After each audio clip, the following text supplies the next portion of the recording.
if I was a camera manufacturer making a $70 or $80 or $90,000 camera, I'd be very worried. Yeah, I I don't think those companies are going to be able to keep doing that for a long time. I think that the quality of the lower cost cameras, the Canons and the Sonys and all that those smaller cameras, the F5s or the C300s or whatever, are going to get to a place where there's no difference in quality. Welcome to Cinema 5D on the Go. Moving conversations about moving images with filmmakers and industry leaders. Brought to you by Kessler Crane, Fujinon, G Technology, and Schneider. In association with Sony. This is your host, Nino Leitner. Welcome to this episode of Cinema 5D on the Go. We are still in Poland at the Camera Image Festival. And it's my honor to have Stephen Lighthill here in the car with me, the cinematography chair of the AFI Conservatory, and former ASC president. Is that correct? That's correct. Yeah. Thanks for being here. My pleasure. Yeah. So let's talk a little bit about education in cinematography. Okay. So the AFI Conservatory, or the AFI in general, is a very renowned institution, of course. It has been around for how long? 50-year anniversary for the institute this year. Wow, yeah. That's amazing. Yeah. So let me ask a provocative question to begin with. Do we need to, do young filmmakers have to study cinematography in order to become successful cinematographers? Do they have to go to university for that? Well, I think so. Obviously, because I run a cinematography program. But apart from that, let me put it this way: I'm mostly self-taught. I did study photography a little bit in school, but then, I was documentary cinematographer and literally self-taught. And so, apart from being taught, how to light meter and the zone system and darkroom work and all of that stuff, I knew nothing really about not just cinematography, but filmmaking. And so I had a very long and arduous time getting myself to a place where I knew that I was good at and well educated and could deal with whatever came down, the pike at me. And in truth, I think that, look, some of my instructors and I joke around that if you give us somebody for 3 months and we meet 5 days a week, we can make a cinematographer out of them. But that's a joke. Because the important part about going to school is not technological. It is to a certain extent, but the important part is the history of cinematography, the history of art, the history of storytelling, learning all of the issues that are involved in teamwork, how you work in a team. Yeah. And it's just about impossible to self-teach that. Now, yes, you can spend some money and go out and shoot something, but one of the things we do at AFI is that when someone films something, they bring it into a very honest and very thorough critique process. And let's face it, when you go to a rap party, everybody's your best friend. Your work is perfect, and you'll always work, right? Yeah. And they promise you'll always work with them in the future, and of course you don't. Yeah. But you wonder why, and so it's important to have that critique process that helps you grow. And that's the point, really, that we're mentoring your growth and your advancement artistically, as a person, technologically, and so that's why you go to school. Yeah. How do you think the like our field of cinematography? That's a broad question, obviously, but Sure. how it has changed and transformed in the last 10, 15, 20 years. Yeah, well, it's a radical transformation, really. I mean, there's no other way to characterize it. And one of the things that, people say, oh, well, it's, digital imaging is a revolution. And, for me personally, video or digital imaging is not a revolution at all. It's been an evolution over, I shot my first documentary video 40 years ago. Yeah. I always worked in both medium, as it were, and so electronic cameras were no stranger to me, and I followed their growth, and I knew that we would get to a point where they were smarter to use in the vast majority of cases than film cameras. Mm-hmm. It just is a reality. So to me, the big revolution is in lighting. I think what's happened so fast, and it's so interesting what's been done. It's full of pitfalls because the new lighting technologies, a lot of them are not,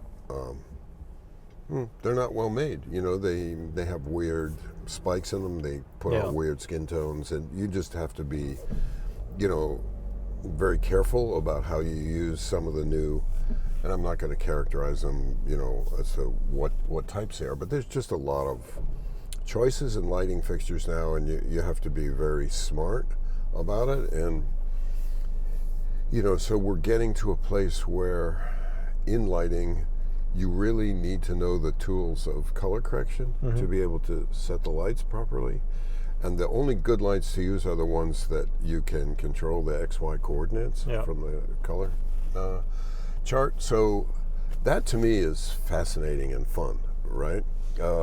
So the thing I worry about, which I mentioned today in our panel, is that one of the ways cinematography has radically changed is the way sets are run now and the way work proceeds on sets. And I find a lot of sets to be very noisy, very distracted, not disciplined, not going through the work in an organized way. And I do blame digital imaging on that, because there is the notion that the recording medium, whatever it happens to be, is free, and of course it isn't. And as you go up in quality of production, the storage of all that data becomes more and more significant and more and more expensive. And it is processing, and so where you might be doing a low budget film initially, and it's really kind of plug and play. You go home and put the material on your laptop and a hard drive, and it's done quite quickly. As you get into more advanced production, and particularly when you're coordinating elements from many, from a second unit, from visual effects and animation and all that stuff, then it's really significant how much you're shooting and all of that. And so it does require the same discipline as we used to have on film sets, where it was like, roll the camera, okay, shut it off, we don't want to waste film, right? I think the irony even is now, like now with some new cameras, you even see that the more expensive ones actually start using like properly like compressed codecs, but good quality compressed codecs. And now you almost have like raw shooting cameras that are cheap because like everybody wants it, but once you have to deal with it, you don't know how to deal with it anymore if it's like a limited budget, of course. Yes, exactly. So lots and lots of data is very hard to deal with, and in addition, as I was just saying, lots and lots of takes that aren't slated or properly identified in some way also become a big issue. So now you have an editing room that's inundated with a lot of transcoding responsibilities, a lot of time spent doing proper transcoding, and on top of it, a lot of organization of dailies that have been allowed to come off set not being well organized. So those are big problems, and those are new problems, right? So I see that as a big change to what's happened on sets in production. I'm curious though. Have you seen the quality of like applicants or applications, like the quality of the applications go up over the last 10 years, because I feel like because of the technology has really democratized the field. Yes. You see so much really young people who are so talented where I think they just would not have had a chance before. Yes, I agree completely with that. I think the new technology is providing a lot of opportunities, to make films, and if I was a camera manufacturer making a $70 or $80 or $90,000 camera, I'd be very worried. I agree. I don't think those companies are going to be able to keep doing that for a long time.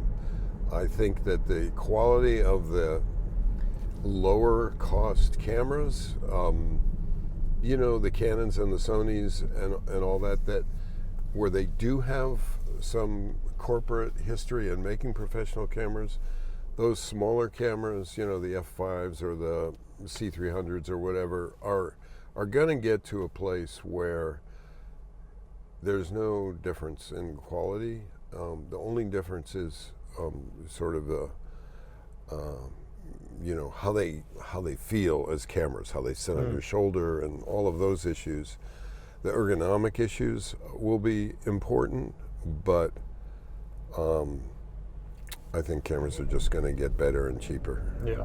Yeah, I think it's a very, very competitive field, and I think it's going to be I may be mistaken about this because I don't really know the manufacturing of image sensors that well, but the companies that make their own and that have a huge infrastructure built around making sensors for cell phones and God knows what, refrigerators, everything seems to have an image sensor in it now. So, I think that those companies are going to carry the day because they're just going to be able to make great, image capturing devices that are inexpensive. And so that's, I think, going to be a tremendous boon to cinematography. And someone said the other day, I was saying, when I think of myself as a cinematographer when I was 27, and I look at my students who are average age 27, and I compare the work that they're doing with the work that I was doing, it's extraordinary how good their work is. And someone said, well, that's unfair to make that comparison because there's a whole cultural shift that's taken place. But I think the point is that the techniques of cinematography, the ability to make great images, as you suggest, are really not commonplace, but they've gotten to a place where everybody's looking at images that are in features and so on that are quite sophisticated and quite beautiful, and our students are learning how to do that. I think it's the prevalence of digital cameras in general. It's not just cinematography. I mean, even amateurs make quite amazing photos sometimes now. I mean, you see like stuff like on Instagram where you're like, some accounts look like by professional photographers, but they are like bloggers or something, and they make you. And it's really sometimes astounding what people come up with without the formal education. Sometimes. I think in your earlier question, how has cinematography changed? It kind of begs the question, well, how has surgery changed? How has piloting jets changed? All of these professions have been, how has architecture changed? Have been remarkably affected by, digitization, exactly. And so, that's the threat to cinematography, that people are going to say, just give me a high resolution generic image and I'm going to create everything I want from it. I'm going to redo the lighting and redo the framing and all of that. And so I think that there'll always be a push for that kind of automation and that kind of control. Yeah. And so, on a corporate level, you'll see somebody, a 16-year-old kid come in and put down a PTZ camera, and somebody will operate it from down the hall, and we're done. Everything's good.